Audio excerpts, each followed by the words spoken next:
Hey, my friends, we will be right back to the show. But I have a question for you. Are you struggling with the impact of childhood trauma?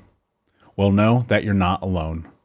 I'm here to let you know that I'm starting a brand new weekly coaching group that includes a year of life coaching, accountability, support, habit and goal setting, and more. I'm starting a waitlist for the group right now, and I'm only taking a handful of people. And I'll let you know that through this personalized coaching, we'll work together to help you understand how your childhood trauma has shaped your beliefs, behaviors, emotions, and will help you create a roadmap for healing and growth. Right now, you can schedule an absolutely free coaching session with me and get put on the wait list if you go to thinkunbroken.com. My friends, it's your time to turn your trauma into triumph, breakdowns into breakthroughs, and become the hero of your own story. And I'm here to support you in doing that. Just go to thinkunbroken.com to register for a free coaching call with me and to get put on the wait list for the brand new weekly coaching program. We'll be right back to the show. But before we do, I want to tell you about today's sponsor, factormeals.com, where if you go to factormeals.com/unbroken50 and use the code unbroken50, you can get 50% off your first order. That's factormeals.com/unbroken50.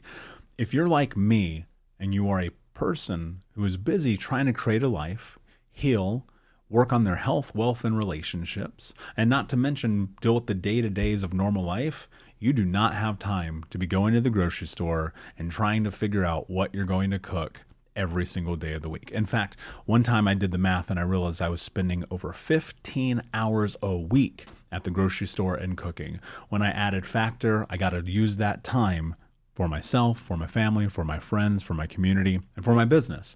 And so if you're in the place where you need some more support in the kitchen, head to factormeals.com/unbroken50 and use the code unbroken50 to get 50% off. Hey, my friends, we will be right back to the show. But I have a question for you. Are you struggling with the impact of childhood trauma? Well, know that you're not alone. I'm here to let you know that I'm starting a brand new weekly coaching group that includes a year of life coaching, accountability, support, habit and goal setting, and more. I'm starting a waitlist for the group right now, and I'm only taking a handful of people. And I'll let you know that through this personalized coaching, we'll work together to help you understand how your childhood trauma has shaped your beliefs, behaviors, emotions, and will help you create a roadmap for healing and growth. Right now, you can schedule an absolutely free coaching session with me and get put on the wait list if you go to thinkunbroken.com. My friends, it's your time to turn your trauma into triumph, breakdowns into breakthroughs, and become the hero of your own story. And I'm here to support you in doing that. Just go to thinkunbroken.com to register for a free coaching call with me and to get put on the wait list for the brand new weekly coaching program. What do purpose, courage, faith, and will have to do with the healing journey? What's up, Unbroken Nation? Hope that you're doing well wherever you are in the world today. Today's episode, I'm joined with my friend, Brandon Smith, who is also known as the workplace therapist, who is incredible at helping us decipher and understanding the power of those four words: purpose, faith, courage, and will.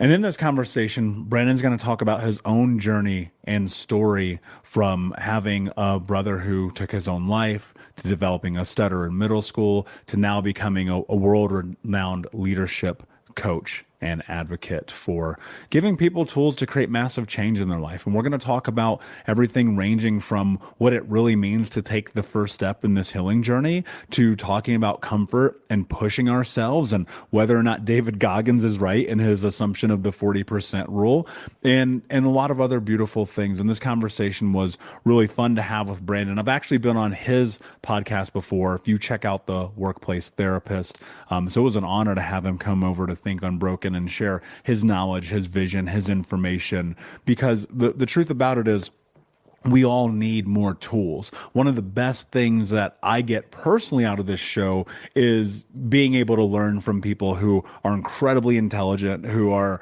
vastly mature of age and time and experience of me. But most importantly, people who have actually created massive change in their own personal life and the world. And I would say Brandon is 100% one of those people. And so if you're in your life right now and you feel stuck, you feel complacent, you feel comfortable, you feel like you just cannot seem to get to what's next in your life, hang out with us today. Listen to Brandon. I promise you this episode is going to give you some incredibly practical tools that are going to help you go from where you are to where you want to be. And without further ado, my friends, let's get into the show. We'll be right back to the show, but before we do, I want to take a moment and tell you about my new book, Unbroken Man, A Man's Guide to Being the Hero of Their Own Story. I sat down a few months ago and realized that there are so many men in the world that need guidance, that need support, that need to learn about trauma, removing themselves from toxic masculinity, breaking down the barriers to vulnerability, getting unstuck, and ultimately learning the tools to become the hero of their own story. Unbroken Man is available for pre-order right now if you go to men.thinkunbroken.com, where you'll also get access to over $1,000 in bonuses, including the 6-week in-depth trauma healing coaching app, which you'll get instant access to. I created Unbroken Man to be accessible to everyone around the world, but it is written for men from the guise of a man, and I hope that you will find it to be a practical tool on your healing journey in the same way that thousands of men around the world have. So check out men.thinkunbroken.com to pre-order, and until next time, be unbroken. Hey, what's up, Unbroken Nation? Hope that you're doing well wherever you are in the world today. I'm very excited to be back with you with another episode with my guest and friend, Brandon Smith, the workplace therapist. Brandon, my friend, how are you today? What is going on in your world? Michael, I'm great today. I'm thrilled. It's a Friday. It's the end of the week, an exciting week. Got to do a lot more in-person kinds of things this week, which was new for me. I was a little rusty. I got to be honest. Yeah, it's funny. Like, same thing happens to me. Like on this show, if I don't record for even a week, I feel rusty. And that's when we decided to do 365 shows. I said, I'm not going to be rusty anymore. So I totally get that. For those who don't know you, tell us a little bit about your backstory and how you got to where you are today. Yeah, so my handle is the workplace therapist. That takes lots of forms. One of my hats is I'm an executive coach. So I work with leaders all across the world on helping them become better leaders. I work with teams. It's almost like marriage counseling, but teams to help teams perform better. And then overall, just teach and facilitate and write books to just help us be better in the workplace. So my entire passion and purpose in life is one singular thing, and that's to eliminate all workplace dysfunction everywhere forever. So I didn't wake up one day and say, this is what I'm going to do. I sort of did, but I didn't have that as a dream early on in my life. I was the youngest of 3 boys. I had 2 older brothers who were both adopted. So my parents were told they couldn't have kids, and so they adopted my 2 older brothers. And then, surprise, I showed up a little later. So they were 12 and 11 years older than me. So I always tell people, having older brothers that much older than you, I know what the inside of a dryer looks like. I know it's like to have somebody say, don't ask questions, just drink it. I rode on the back of motorcycles without helmets, going way faster than I probably should have. That was just kind of what you did as a little kid. I always sit back and say, well, my childhood was okay, but to be honest, it was actually pretty dysfunctional. My oldest brother was in and out of jail or rehab centers. And when he was home, he would steal stuff from the house and go sell it at a pawn shop, and my mom would find it later. And, it was just a whole big scene. So there was a lot of yelling and screaming in my house when I was growing up. And then when I was 10, my older brother there, Chris, he was in a rehab center in Florida, and he had ran away from there. He hitchhiked back to our house. He was staying with us. And one night he just decided life was too hard, and he took his own life and committed suicide. And that was really traumatic for my family and traumatic for me in a way I didn't expect. So I quickly after that came down with an uncontrollable stutter. So I couldn't speak in public at all. So and that was going into middle school, which I do not recommend a stutter in middle school. Not the best time to have one. So every day before, and I was a skinny little kid too. So every day before school, I'd go in and I'd see my speech therapist, and I'd work on my B's and work on my P's and work on my T's, because those were the letters that I would always get tripped up on. So ordering a pepperoni pizza, Michael, was like my nightmare, because I would never get past the first P. I couldn't do it. So between my brother's death and all the kind of dysfunction he brought into my house, and then how kids with stutters are treated in middle school, I just decided, hey, people are way too messy. I really don't want to have anything to do with them. I'm done. I'm out. So I just became a world-class wallflower. I just kept to myself and was like, I don't want to do anything to do with people, because they're a messy crew. And that went on all the way into college. Ironically enough, I majored in communications. I'm not quite sure how that happened. And like most good communication majors, I was unemployed at graduation, wondering, what am I going to do with this thing? And so I ended up getting a job with a retail store. It was a small chain of family-owned retail stores, 15 stores. And they hired me as an assistant manager at one of those stores. This was my first real job out of college. I'd had some other part-time jobs to pay for, all the life stuff that I needed. But this was my first real full-time job. And I show up on the first day of that job, and I remember it vividly. And my boss was the son-in-law of the business, of the owner who owns the business. So her daughter marries this guy. He's my boss. He greets me at the door and he says, "Hey, Brandon, really glad to have you here. You're going to be the assistant manager of the store. But before you get started, you got to go in the back room. And waiting for you in the back room is the current assistant manager. But he doesn't know you're coming. So you go back there and you fire him, and then you get his job." And that was my first task on my first real day of full-time employment. Go to the back room, got to tell this guy he's no longer has a job, and now I've got his job. And that was how my boss rolled. He did everything you shouldn't do as a manager or leader. He loved surprise visits to try and catch people doing something wrong. He would come in and he would say, "Brandon, I don't like what Susan's wearing up front. Go fire her." I had to lay off more people in that job in the first 6 months of that job than I've had to in any other time in my life. And that experience woke me up and made me realize three really important things about my life. So first, it made me realize, man, work should not have to be this way. It should be like a source of fulfillment and meaning and purpose, not a source of anxiety and stress and pain and depression and all that other stuff. I mean, we can't always control the families that we're dealt, but we have a lot more control over our workplaces. We can leave, or we can shape it in a way that's healthy. So that's my first realization. My second realization was, if this dude who's my boss is any reflection on the current state of leadership today, we've got a problem. I really want to fix that. And third, that was where my purpose was born. I said, man, I'm going to eliminate all workplace dysfunction everywhere, having no idea what I'd signed up for. So I went off and pursued a clinical therapy degree, because back then there really wasn't certifications for executive coaching. So I practiced in the clinical world for a number of years. And actually, one of the places I worked at was one of the many facilities that my brother Chris had been at.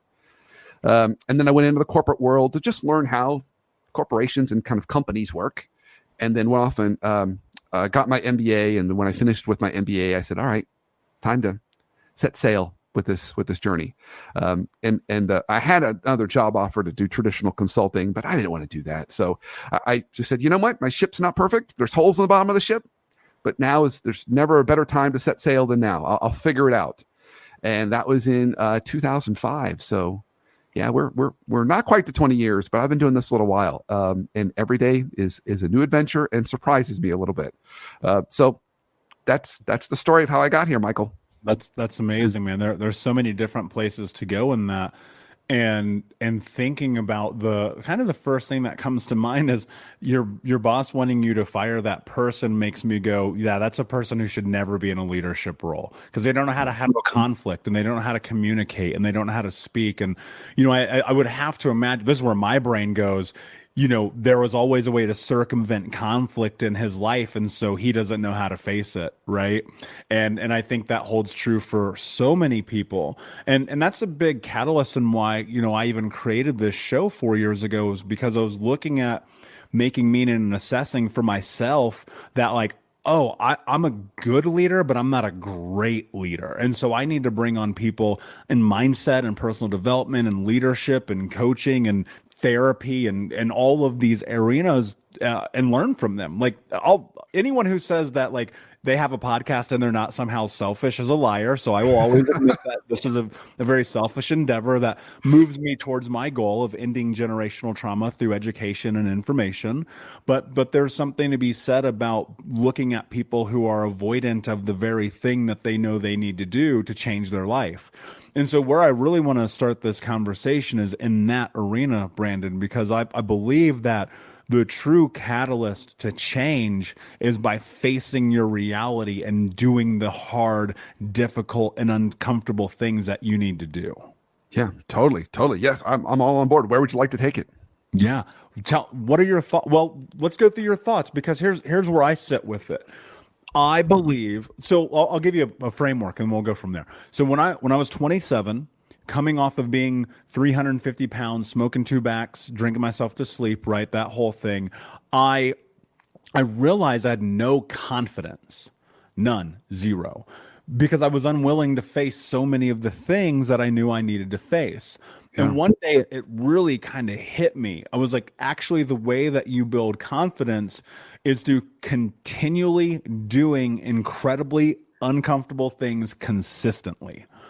And so in that, it's what I'm wondering is when people are faced, whether it's in the workplace or life or whatever, now having clinical experience and an MBA, so you see both sides of this world, how do we get people to face the truth of the reality of the things that they need to do to change their lives?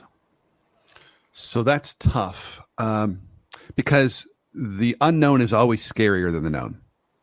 It's like I'll sit here and deal with what I've got. It's a horrible situation, but boy, the unknown could be even worse. So I think that's a real big challenge, because readiness to hear, and you tell that story, Michael, for you, there was a moment where you said, I was ready. So I think the first part is people have to have a place of readiness. They've got to be in a place where they've either hit rock bottom or they're hearing it from someone that they really respect, or it's delivered in just that right moment. But sometimes that's not enough. So I think there's two parts to this. There's readiness, but then there's also how do you move forward into that scary space, into that unknown. So I'm going to offer you kind of what I think is the rarest jewels in the world, but they're super cool jewels because anybody can have them. So they're kind of fully democratized. Anybody listening to this, anywhere in the world can have these. And when you think about people that have done the most amazing things in the world, that have changed the world, they all possess these jewels. So let me share with you kind of the 3 jewels and then the thing that like lights the whole thing up. So first, purpose.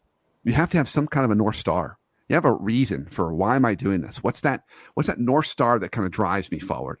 I think purpose is important, figuring that out for you. And that can be purpose with a big P, like you want to stop the generations of all this trauma and from continuing. That's a big P. Sometimes a purpose can be a little P. So Viktor Frankl talked about sometimes purpose can just come with, I'm a parent and I want to be there for my kid, right? Or I want to be the friend to people around me. So it can be little P too, but purpose is first. Second, it's the courage to take that first step. It's the courage to be able to step into that unknown. So almost imagine yourself in a forest, right? It's pitch black. Purpose is like that star that you can see that you want to move towards. You can't see much in front of you. Well, courage gives you that, and that's a second jewel. It gives you that drive to just take that first step. And then the third jewel is faith. And faith is what gives you the drive to take the second step and the third and the fourth. So faith kind of begins when data ends. So if we've got all 3 of those, we're going to be moving through that dark forest in the middle of the night. We've got that purpose. We've got courage to take the first step and faith to take the second. Now, what the rarest element that I still haven't quite figured out how you get into people, because we can help people with those 3, but there's something about someone's will that sparks the whole thing, because not everybody gets in a place of kind of a black hole and pulls themselves out of it. Some people just stay there and that's the end. And I don't know what that spark is, but there's something about will that ignites the whole thing. It's that. So when you trip on that log in the forest, will says, get back up. You're not defeated. It's a super cool thing, rare thing. I don't know how you put that in somebody, but I think that is definitely a factor in all this too. So purpose, courage, faith, and will is that kind of fire in the belly that lights the whole thing up. So, a long-winded answer to your question, but I think there's readiness, and then some of those elements can really help people transform into who we're really meant to be. Yeah, as you were talking about tripping in the woods, my brain, because this is how I operate, immediately went to horror movie. And I'm like, the one thing that pushes people harder than anything is the will to survive. Yeah.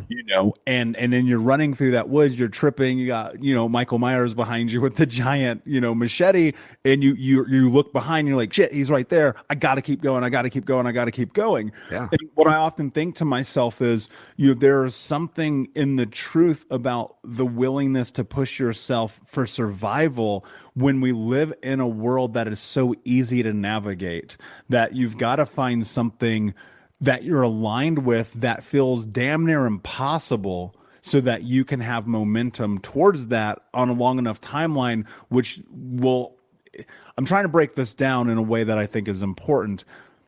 If you're willing to face the reality that life is incredibly easy, and the only way that you create massive change is by actually doing incredibly different things, and associating your survival with the will to accomplish it, or move towards it, I should say, knowing that the accomplishment will not fulfill you, but instead will become a plateau and a marker for understanding what you're capable of, then in turn, you now have new evidence to support that you can do anything.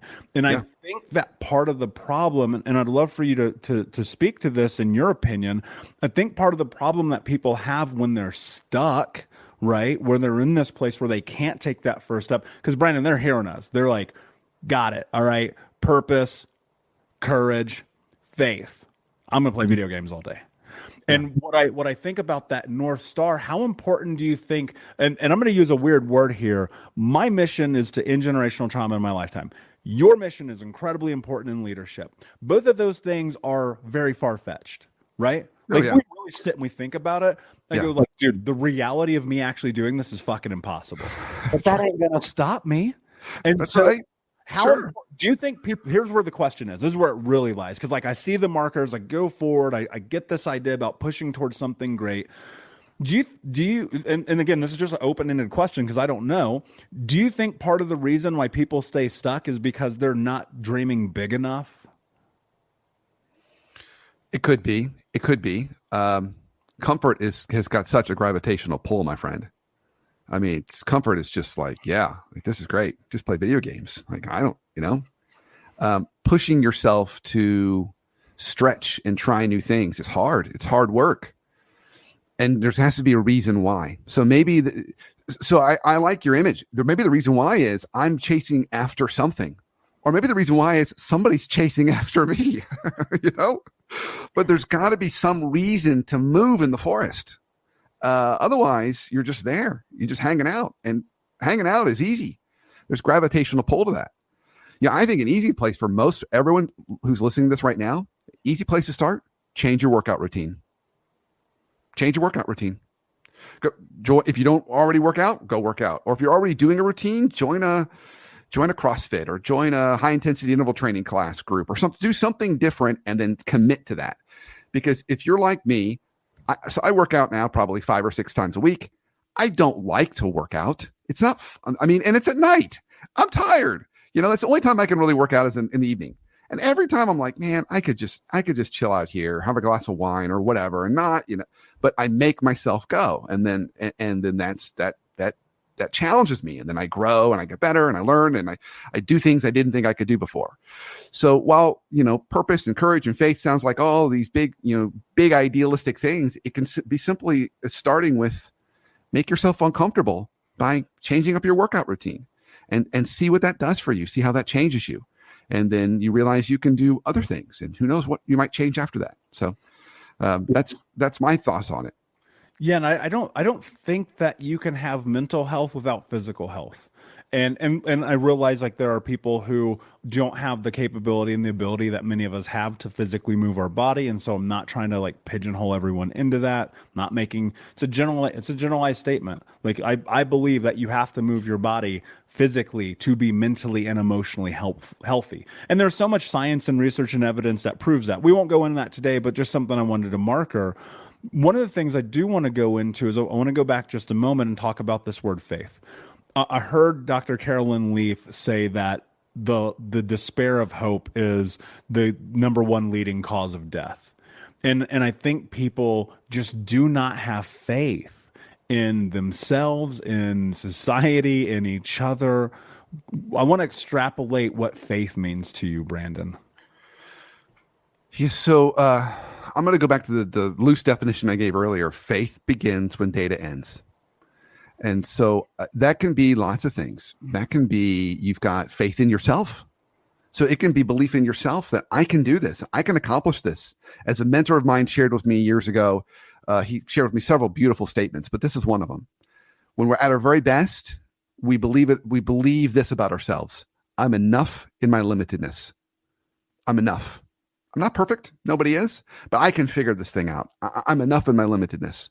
So faith can take the form of faith in ourselves. Faith can take the form of more optimism, like this is going to work out. You know, I'm not going to die. The American Psychological Association talks about ways for us to build resilience, and that's one of them, is viewing things as not an insurmountable crisis, but something I can learn from and get through, more of a growth mindset. And then, of course, faith, we naturally associate it with our kind of spiritual faith and where we anchor, whether it's, you know, our spiritual practices or religious practices, because that's also part of the unknown and how the mystery of the world and the universe. So I think we can find faith in lots of different places, but I think it's an important component because there is so much about the world we don't know. And if we wait for the perfect information, we're not going to move forward. If we want an example that everyone can relate to, think about the pandemic over the last 2 years. We're still scratching our heads on what exactly is this COVID thing and how does this work and why do some people get it and some people don't? There's so much lack of data around this, and yet we've still got to find ways to move things forward. So faith plays a lot into that. So I think we see faith in lots of ways, but that when I think of faith, those are some of the things that kind of kick around in this noggin. Yeah, and I just, the way that I kind of look at it is I just simply say, has anyone ever done the thing I'm trying to do? Like that becomes a marker for me, because I believe the capability of what you can accomplish often is markered by those who have accomplished it before you. And with freaking 8 billion people on planet Earth, chances are somebody's tried to do the thing that you want to do. Now, if they haven't, there's a very high likelihood that that thing that you want to try to do is just not going to work. And I kind of resonate with that in these interesting ways, not as a way to be like, no, don't try, but instead going, you know, we've been around for a very long time. We have a lot of people who've tried some shit. Maybe don't try it. You know, it's kind of like you got the guy who went, you know, wingsuit gliding for the first time. And I'm like, all right, you know, but you look at somebody, and I know Roger Bannister's the reference point people go to about the 4-minute mile so often, but here's what's so interesting about him breaking the 4-minute mile. Everyone said it was impossible. He believed he could do it. He did it. The next week, 3 people broke it in one event, the 4-minute mile. Yeah. Thought to be impossible. Yeah. And I think faith comes in. I'm really loving this, right? Faith comes into having the courage to find out, right? And I think courage, unfortunately, and I know that you will agree with this. I assume you will agree with this. I'm not in your brain. I don't know what you know. I assume that you will agree with this, that most people will find themselves stuck because of having the fear to face what they need to do. How do you build courage? How do you find courage? What does courage mean? How does that play a role in your life? Like, just go into courage for us for a minute. So courage is not the absence of fear. And I didn't say this. This is famous. Nelson Mandela said this, but there's lots of other folks have said similar things. Courage is not the absence of fear. It's moving forward in the face of fear, knowing it's there. So, and still taking that step. And often the fear is in our head. Right, we're what's going to happen to me here? What's this person going to do to me? Right? If I ask this person for this thing, they're going to reject me, so I'm just not going to ask. Or if I try this thing, I'm going to fail, and everyone's going to make fun of me, so I'm just not going to try. So I think it's pushing ourselves. And I know it's pushing ourselves into that discomfort and doing it anyway. and looking at it as a beta test and a fun experiment and learning about ourselves and growing and stretching versus, a life or death, all or nothing kind of event. It's a workout in itself. It's just like lifting weights or trying to run faster. It's stretching those muscles. So then you become more pliable, and then things become less scary. So I'll give you a great example. Because I also want to be clear. Like, while there's some things I feel like I'm pretty courageous about, there's a lot of stuff I could do way better at. Like, I am by no means perfect at this. In fact, I'm less than perfect at this. So I'll give you a great example. I don't like to ask for stuff if I don't think I'm going to get it. Like, I don't like sales processes. I don't like walking up to somebody and say, well, can you give this to me? Because I don't like that feeling of rejection. I think I got enough of that growing up. I really don't want any more taste of that. So I'm taking my youngest kiddo, Aaron. He's 15. We go to Disney World this spring, and I like to do just kind of one-on-one trips with my kids. It's just fun. And Aaron doesn't have that fear. He's a bold kid. He's a theater kid. He's got no problem. So one of the things he wanted to do was this build your lightsaber experience. It's in the Star Wars land, and at least in Hollywood Studios in at least Florida. And you try and book that thing, and it's like 90 days out. It's already booked out for 90 days. So I'm like, Aaron, bud, we tried. It's like, it's booked. They've got no availability. He's like, what's it hurt to just go ask? So we go ask them, and they said, well, here, we'll put you on a wait list. And if somebody, you're fourth or fifth on the wait list, but if somebody cancels or enough people cancel, we'll text you. I said, okay, what's it hurt? Puts us on the wait list.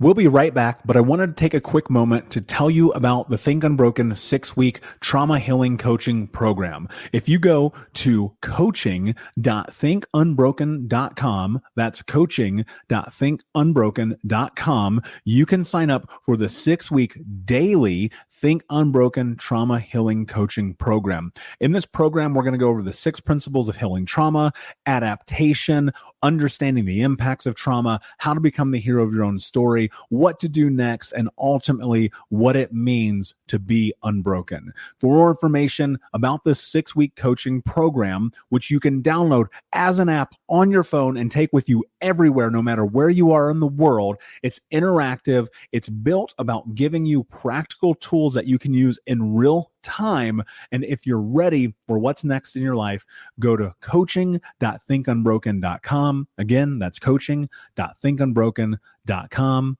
Now let's get back to the show. I kid you not, 45 minutes later, I get a text and they say, your spot's available. I would not. And we got to do this awesome experience. And I was just committed that no, it can't happen for us. He didn't have that fear or that issue. So, and so now, even when I'm in situations like that, I'm like, what would Aaron do? I want to channel my 15-year-old. He's a lot more courageous. So I think there's so much of it is in our head, and it's finding people that you see do it well and challenge yourself, and even in small ways like that, just to stretch a little bit. Yeah, I agree. And I think I know it's all in our head, even in the midst right now, moving my body is where I challenge myself the most, because I feel like I've really wrapped my head around business and, being able to podcast and, things like that.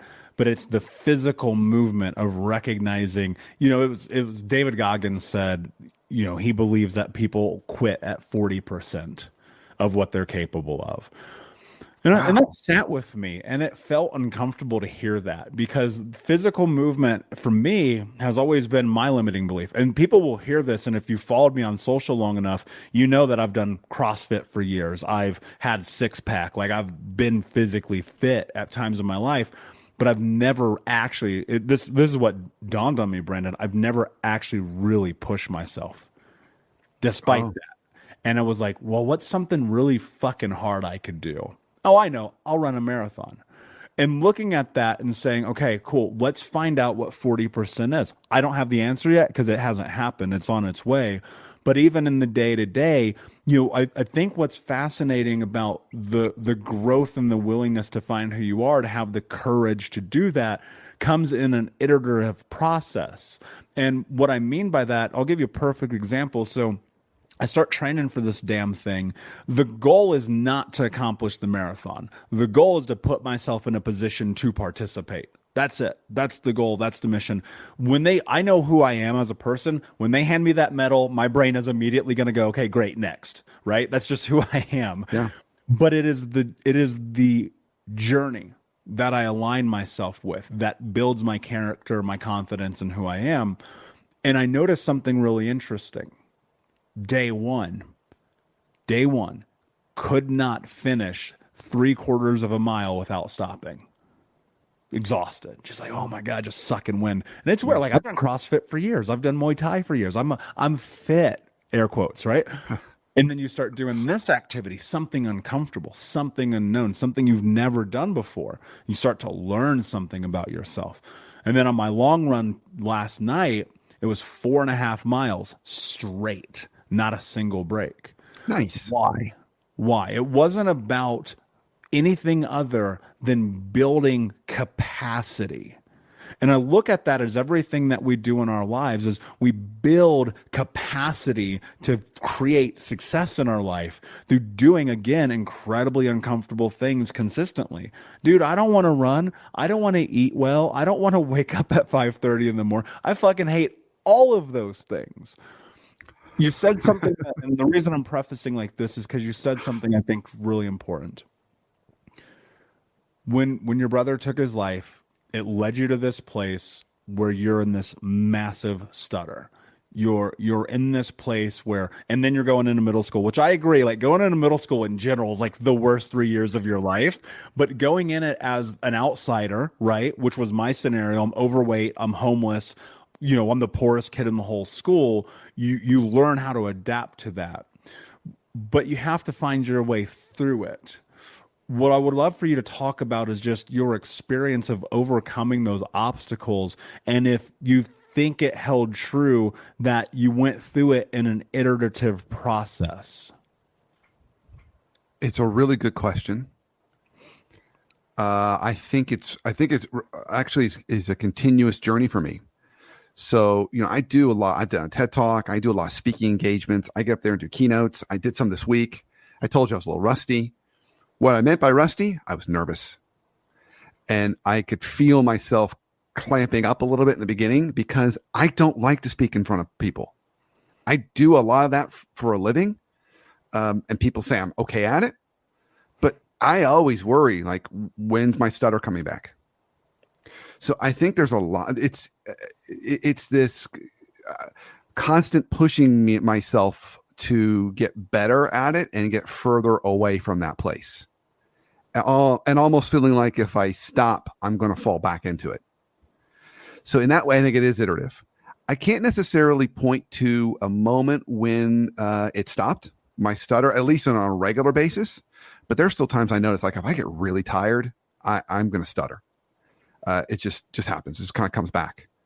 So I think that would be my answer to it. I think it's just a constant kind of pushing yourself to keep yourself uncomfortable. Now, something you mentioned earlier that I want to go back to. I love that idea of 40%. Most people quit at 40%. I think we just figured out where comfort is. Comfort's at 40%.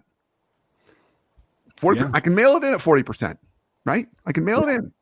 So I think, I'm going to go back to something you said and flip it back to you, Michael. I think it's about how we keep ourselves in a constant state of discomfort. One of the both stresses, but I'm happy for it in my life, is that I don't have a salary. I stopped getting a salary a long time ago. So there is no mailing it in for me ever on a given day. Every day I'm performing, whether it's with a client or I'm getting paid to do what I do every day. So I kind of eat what I kill. I can't just mail it in. And so there's probably some level of pressure and anxiety that comes along with that feeling of needing to be pretty on it all the time. But it also keeps me from just getting 40%. I'm not going to pay the bills and take care of my family at 40%.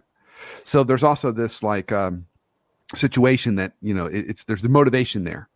And when I have had like contracts, like I part-time faculty stuff, when I was teaching a little more, I actually turned down some of those because they were making me too comfortable. I was like, you know what? I don't like this feeling. You guys can just keep your money. I'll go back to just eating what I kill. So I'm going to flip it back to you. When you think about how we keep ourselves uncomfortable and how we avoid comfort, what are some things that you try and do or that you think would be really helpful for people listening to this? Yeah. Well, I mean, I think that's a great question for you to ask. And I'm going to ask you it as well then. For me, it's, I look at my life and I sit here and I go, where am I? What do I want? What do I want to accomplish? I find myself in complacency in moments of just being uninspired.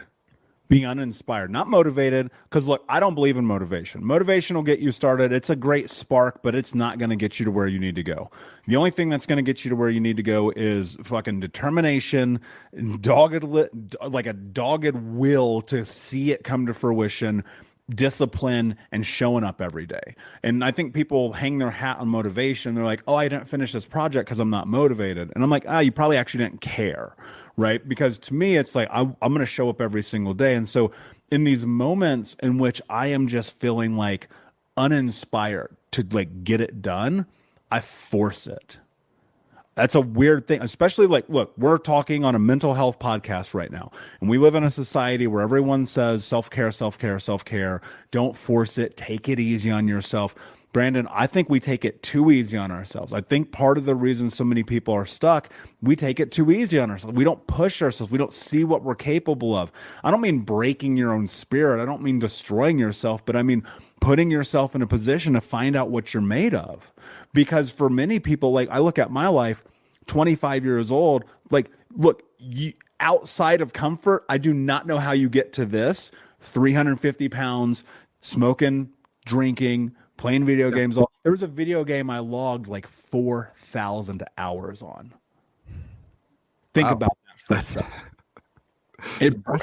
Almost 10,000 hours. You were almost like, But Brandon, think about this even more so. How many people watch football all day on Sundays, Monday night, Thursday? I think they added a Wednesday now, and then they have Saturdays. Yeah. All of that time not creating the life that you want to have.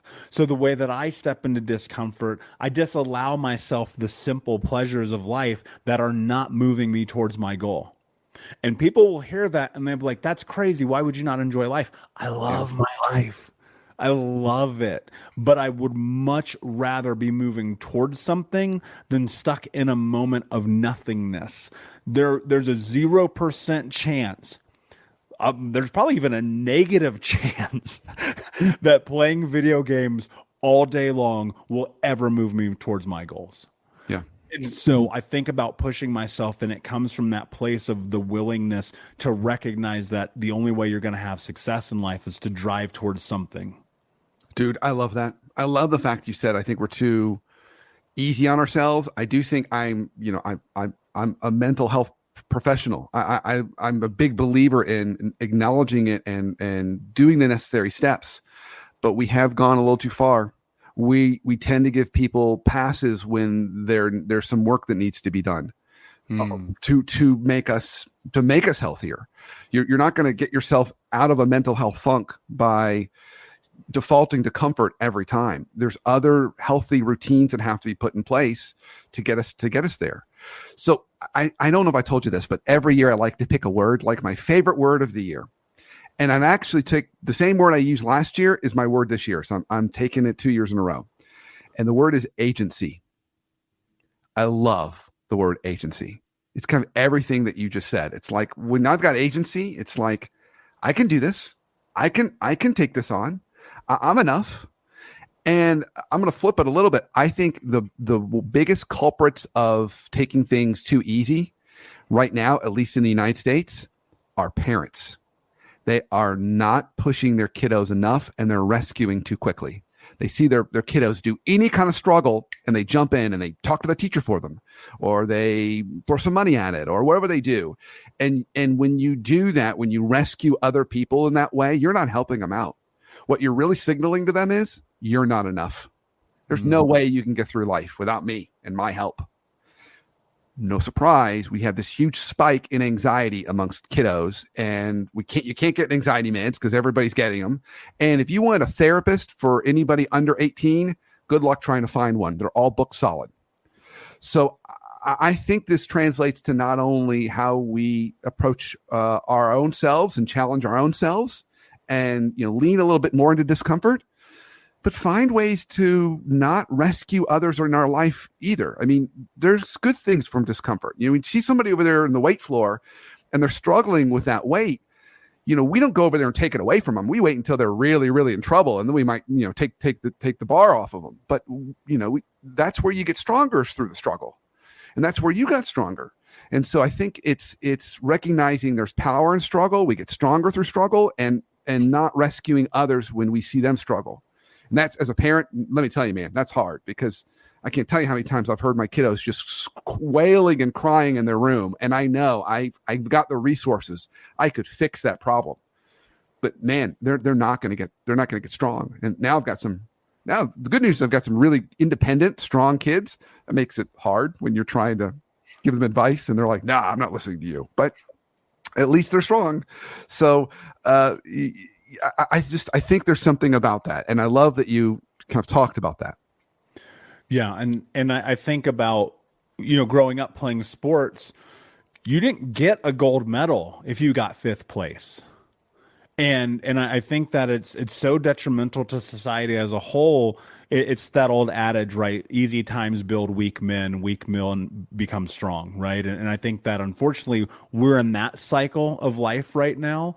And it's not to say that you shouldn't have moments of compassion and care and grace for yourself, because I do. I cleared my whole schedule the other day. I was like, I'm mentally exhausted. I'm physically exhausted. I cannot possibly be of service to people in a practical way. And I cleared the day. I don't ever clear the day unless I absolutely have to clear the day. Right. And that's like to your point about agency. That's agency for me. Looking at my life and going, what do I really need to do today? And often what I will come to is I will ask myself, is today the day I need to take off, or am I trying to take it easy on myself? 99% of the time, I'm just trying to take it easy on myself. Right. And I have to force myself through it. But that 1%, man, I hit the wall, slept for 2 hours, had coached like 6 people the day before, did a bunch of podcasts, blah, blah, blah. I was like, no, I literally can't. I cannot be of effective service to anyone I need to serve. So I cleared it. And that's agency. That's making the declaration of what do you need today?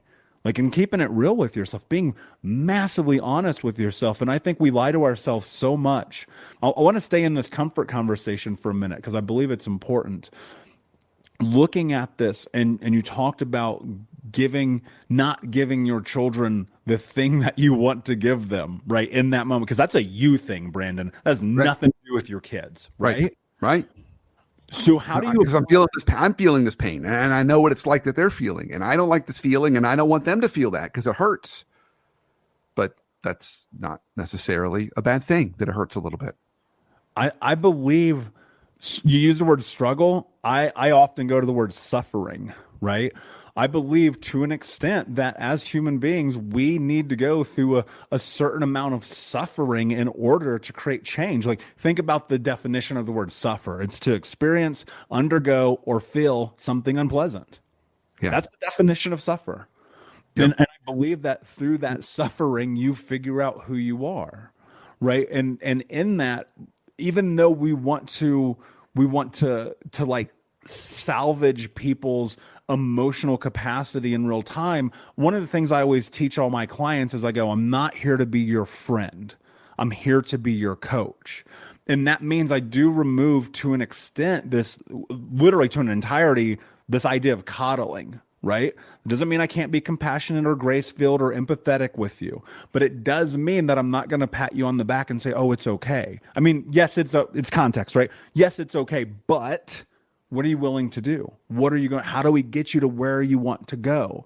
What are your thoughts? Do you think people are just so comfortable in the comfort that it's actually a detriment to their life? Well, the short answer to that is absolutely amen. Yes. I mean, everybody listening to this, even me included, probably have some elements in my life where I'm comfortable that I should challenge myself on. But I think when we get to a place where we are so just mailing it in, we're just doing the routine, eating the same thing for lunch every day, going to the same routine every day. And here's a big sign. You know you're in this place where you're just simply counting down the days till retirement. That's when you're really not challenging yourself. You're just mailing it in, waiting until you can retire, and then you're going to what? Sit on an island? That's not challenging yourself either. So, and not that I'm opposed to vacations and rest, but I just think we do take things too easily, and we don't challenge ourselves enough and stretch ourselves enough. And maybe even those around us. We may even select people around us that are in the same place, so we can reinforce the fact we're all just hanging out, being comfortable. So it goes back to the whole adage of you are the 5 people you surround yourself with. So that could be something else as people are listening to this. Do you surround yourself with people who are like you, Michael, that are challenging themselves, stretching themselves, or do you just surround yourself with people that are comfortable? Because we don't grow through comfort. Well, we do. We grow on the couch, but we grow the wrong way. We don't grow the way we're talking about here today. Yeah, I'm a testament to that. I promise you grow the wrong way. I went through it. Yep. It's not fun. And my hope is that people aren't hearing this and be like, oh, these guys have figured it out. They're shitting on me, because that's not what's happening here. No way. We've both been comfortable. We've both been complacent. We've both had to pull ourselves up out of the bullshit of our lives and go and create our life. Yeah. And that's the hope, is that you'll be willing to face the truth that you're lying to yourself. That you're bullshitting yourself. You want to be successful, but the only way you're going to find success is through the challenge of the narrative of the person that you believe you are, while understanding that you're capable of being the person that you want to be if you're willing to go through the suffering or the struggle. Yeah, I had a mentor of mine years ago, and he came from a clinical therapy background. And when someone was really resistant to take on this hard conversation, or starting an exercise routine, or starting a new job, or whatever it was, he'd lean across the table, he'd look him in the eye, and he'd say, I promise you're not going to die. And I think that's a great starting place for everybody listening to this. You're not going to die. Just try something new. Just challenge yourself and see how it changes you or changes your perspective. Amen, brother. Yeah, I love that, because you're probably not going to die. Probably not. Yeah. Probably not. Could you? Sure. I mean, I could die right now. Yeah, and there are some things if you're the first person who's going to be hand glider, you might die. But most things in our life, we're not going to die. That you and I are talking about here today. We're talking about just trying new things, doing things that challenge the fear that's in your head. How much of that not doing it and maybe the practicality in saying I'm probably not going to die probably comes from the autonomic response to stressors of growing up in a traumatic state, in which your brain makes meaning of your dangers and environments and say, don't move towards that. And then because of those experiences, effectively what happens is you actually don't even get the opportunity to start, because your brain has circumvented any possibility of taking that first step, because it's measuring the data of the past and going, but don't you remember last time you tried something? Yeah. Is there a correlation there? Yes, there is. I think you make a really good point. I think we develop these self-protective defensive mechanisms that were useful when we were 7, probably not useful when we're 37 or 47. And so I'll give you a great example, just not doing a lot of detail, but my wife grew up in a pretty dramatic household. And her stepfather was bipolar and unmedicated and really criticized her a lot. So when she's feeling really stressed out, Michael, she just takes off. She's gone. She's just gone. I can't find her. She may just leave the house and go for a walk. Won't even tell anybody where she goes. Not as helpful for me or as her husband, who's trying to help her out, but I can totally see where that came from. Her defense mechanism was disappear. Just get to a place where he can't see you, and then he can't go after you. So I think when we, particularly from traumatic households and traumatic life experiences, you've developed some self-protective things that were helpful when you were 7, but not going to serve you well now. So how do you recognize those? And when you see yourself doing it, change that script.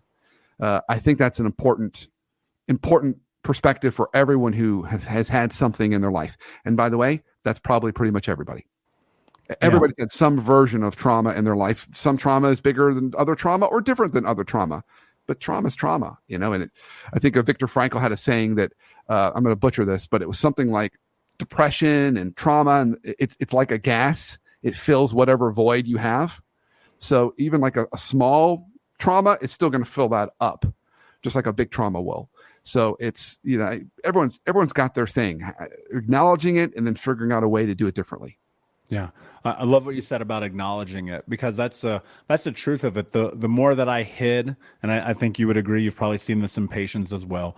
The more that I hid from the truth, the more that it consumed my life. Again, that filling of the void. And my hope is that people will go through this process of having a purpose aligned in, I want to heal.